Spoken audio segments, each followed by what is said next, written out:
Today we have with us Kai Lun, right? Kai Lun is a secondary one student now at Hwa Chong Institution. Yeah, he has been a student with My Stretcher for a number of years. So today we're going to have a chat session with him. Hi, I'm Kai Lun. My primary school was SGIJ St. Joseph Institution Junior, and I chose to come to Hwa Chong for two main reasons.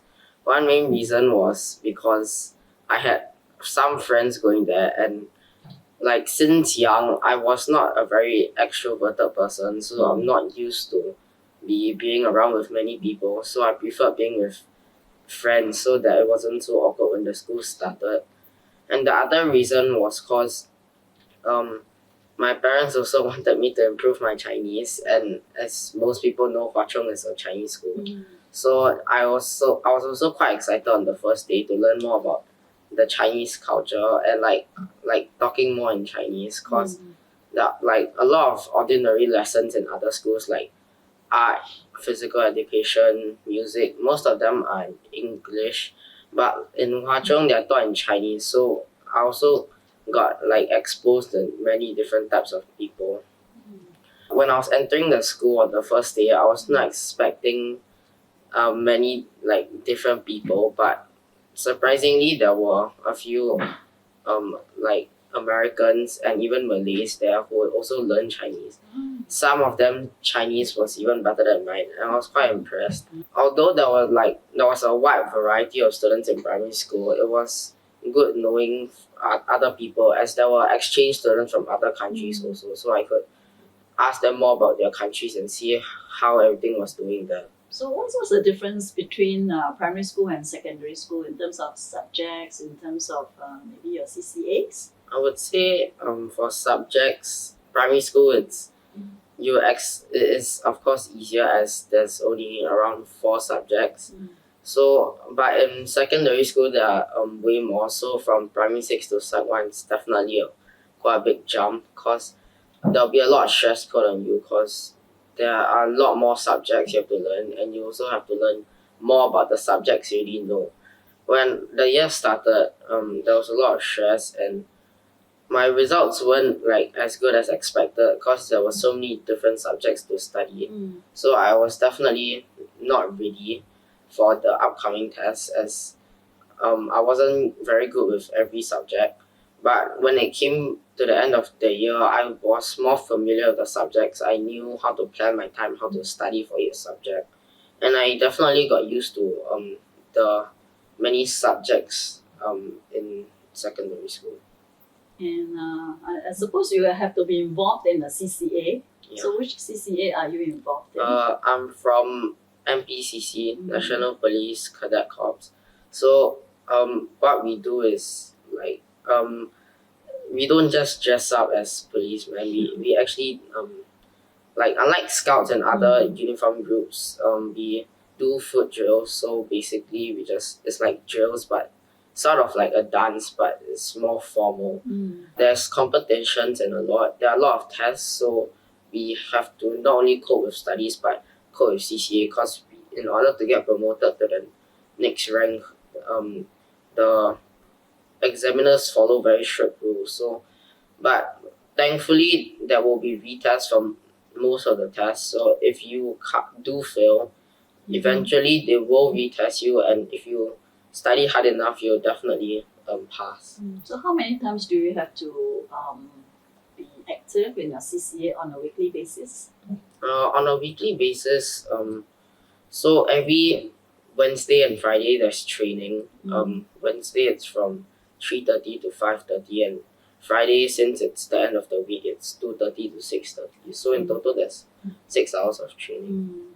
So with the CCAs in and the number of subjects that you have to manage now, do you have a plan in place that help you with time management?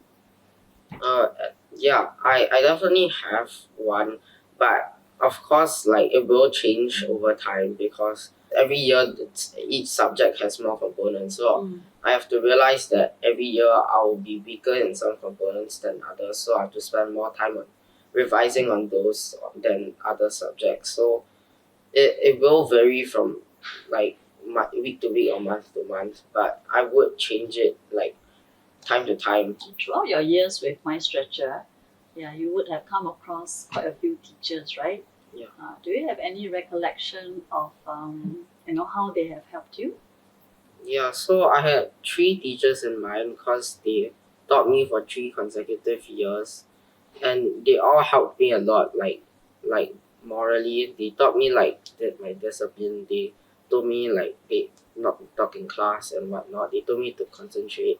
So and they also helped me a lot academically. So those 3 teachers were Mr. Siu, Miss Lina, and Miss Cole. So yeah, I would like to thank them a lot because like they really helped me along my years, and like, yeah, it was just very good being around them because I was so familiar with them, and every lesson I just look forward to it because it was not only just like learning, but there was also a bit of fun in it because I knew them for so long that I knew like when to have a bit of fun and when to really study. Okay, are there any specific incidents that have happened in the class that you feel that you needed help and they went all the way out to help you?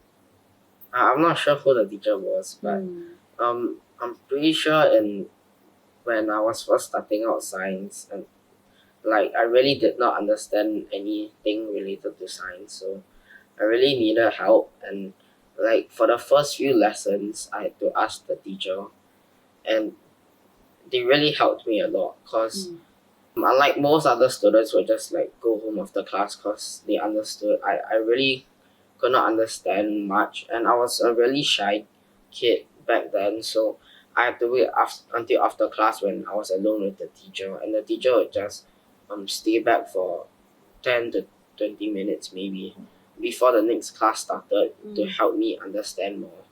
And like I would ask them questions about homework, and they would also help me a lot. So yeah, I would thank that teacher because that one year I was really struggling with science. It was primary?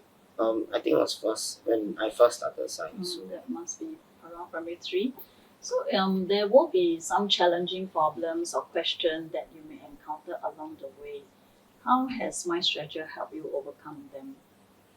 I think that my structure just built me up from young because I've been with it for so long.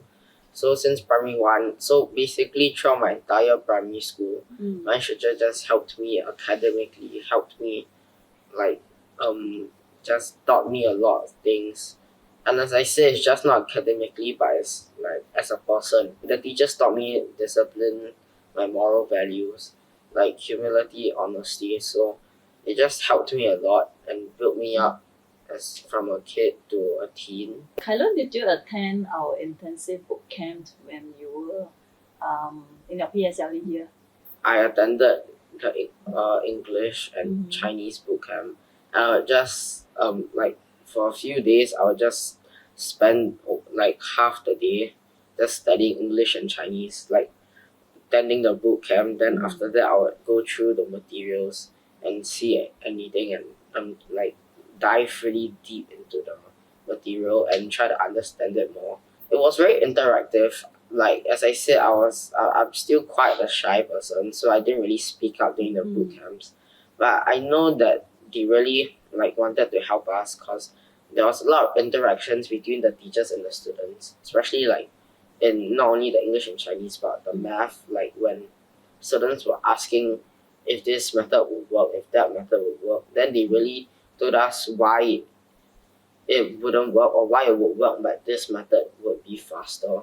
So they really helped us with our our strategies on our answering techniques, so that it was very interactive and it was quite engaging at some times because there would be some quizzes that like word quizzes during the English boot camp, and it was quite fun and educational at the same time. So besides the boot camp, have you also attended any other boot camps or events or webinars by My Stretcher? Yeah, I definitely attended a lot of webinars, and the webinars were like very useful because like it compared to physical ones, there weren't like many people disrupting because there were like no unmute buttons and people could raise hands if they really wanted to ask a question. There was like a question and answer section that you could ask, and it just really helped out. Like not only me, but I'm pretty sure helped out a lot of students, especially for English. Like I was not very good at comprehension. And it was one of my biggest points. So it really gave me like a lot of practice, and it was not only for comprehensions, of course. It was a lot of other components like compose, oral, listening comprehension, and I think it really helped me. Not like it helped me because there was so much revision that it was almost impossible to not be. One of the ones that helped me out a lot was oral English and both English and Chinese because I wasn't like I didn't really talk a lot except for when with my friends because I'm only comfortable around like my friends, so it was really tough talking to teachers like and not be stressed out. So I it really helped me and helped my answering techniques, how to answer, how to make points in my answers. So It helped me previously, score. before you attend the oral webinar, how would you approach oral topic? And after attending the webinar, how have you changed your approach? I think before the webinar, my oral topic I would just randomly just make up points on the spot and just say it out. But after the webinar, it taught me how to use other techniques like peel, you think of points, evidence, explain, and it helped my answering techniques and helped me think on the spot, and it taught me how to think of the points ahead so that I wouldn't have to stress out and think of it on the spot. Okay, so you are exposed to a certain framework in which you Yeah. can put your thought process through, so that it's not so last minute. Yeah. What are some of the good study habits that you have picked up along the way while attending My Stretcher classes? I think the good study habits that I picked up and incorporated in school and at home was like having a good attitude to it, like a positive attitude towards studying and learning. Because at the start of each lesson, normally I would just like not be excited for class because I didn't really enjoy learning that much, and for me it was just like it was annoying at sometimes, but like progressively I started enjoying the lessons and I realized that I learned a lot more when I enjoyed the lessons, especially during science when we were doing experiments. I was having a lot of fun, but at the same time I was learning so much. So I realized that having a positive attitude and learning to like the subject, it really helped me learn a lot, at the same time have fun. So that was one. I also learned to, of course, not give up when faced with challenges. Like when faced with a tough question, just try your best. Even if it's not right, at least like you put an answer. If you really don't know, you can ask your teacher, maybe like even your family members if you're at home doing your homework. So yeah, just don't give up when faced up with challenges. And These are very fantastic takeaway that I think your sharing would help a lot of other students to look at learning in a different way. I think to round off this sharing, do you have any last heartfelt messages that you want to tell My Stretcher teachers, staff, or My Stretcher as a whole? I'd just like to thank my instructor for helping me out through my primary school years, and because it really helped me improve academically and like as a person. Like it taught me leadership skills, taught me like good morals, like honesty, as I said, and like it really helped me become better as like a person and as a student. So I'll just thank all the teachers that helped discipline me, taught me what I know today, and just helped me a lot. So we want to thank Kai Lun for the wonderful sharing that he had with us today. And we are very, very confident that a lot of students who are hearing your sharing will be very motivated by you. Thank you, Kai Lun. Thank you.